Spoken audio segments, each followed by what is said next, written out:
జమ్మూ కశ్మీర్లోని పహల్గామ్ ఉగ్రదాడిని మంత్రి పొన్నం ప్రభాకర్ ఖండించారు. ఉగ్రవాదుల సంఘటన చాలా బాధాకరమన్నారు. రాజకీయాలకు అతీతంగా ఈ సంఘటనను తీవ్రంగా ఖండిస్తున్నామన్నారు. పార్టీల పరంగా వివిధ అంశాలపై భేదాభిప్రాయాలు ఉన్నప్పటికీ ఇలాంటి సంఘటనలు జరగడం దురదృష్టకరమన్నారు. అంతర్జాతీయ సమస్య వచ్చినప్పుడు దేశం మొత్తం ముక్త కంఠంతో ఏకాభిప్రాయంతో ఉండాలని పిలుపునిచ్చారు.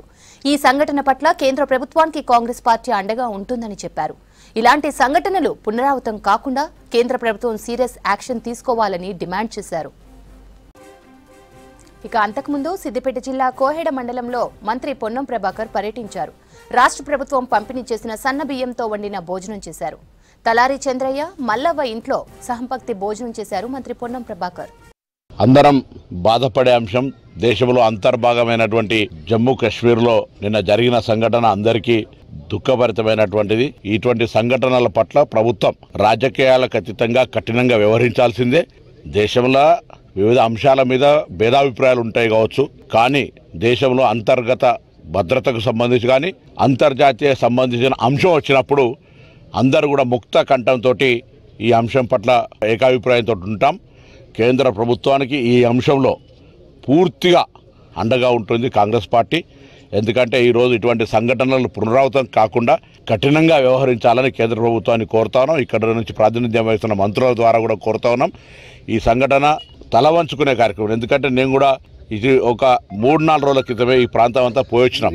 అక్కడ ఉండబడిన స్థానికులందరూ చెప్తా ఉన్నారు, టూరిస్టులు ఎవరు కూడా ఇబ్బంది లేకుండా రావచ్చు, ఎందుకంటే టూరిస్టులు వస్తేనే మా జీవన ఉపాధి అని వాళ్ళు చెప్పినారు. నేను ఈ జరిగిన సంఘటన కంటే ముందు నేను పోయొచ్చినటువంటి ప్రాంతంలో చూస్తే అక్కడ అందరూ కూడా టూరిస్టులకు అక్కడ స్థానికులందరూ సహకరిస్తున్నారు. ఈ సంఘటన ద్వారా ఈ యొక్క దుశ్చర్య వల్ల అక్కడ నివసిస్తున్న స్థానిక ఆ వర్గానికి సంబంధించినటువంటి వాళ్ళ ఉపాధి అవకాశాలను దెబ్బతీసినట్టే.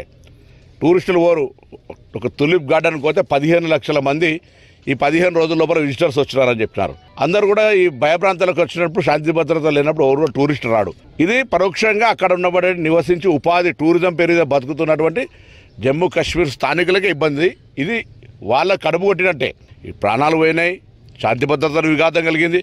కాబట్టి కేంద్రం చాలా కఠినంగా ఎటువంటి సంకోచం లేకుండా వ్యవహరించాలని సందర్భంగా కోరుతూ మృతుల కుటుంబాలకు సంతాపం, వారందరూ కూడా భగవంతుడు ధైర్యం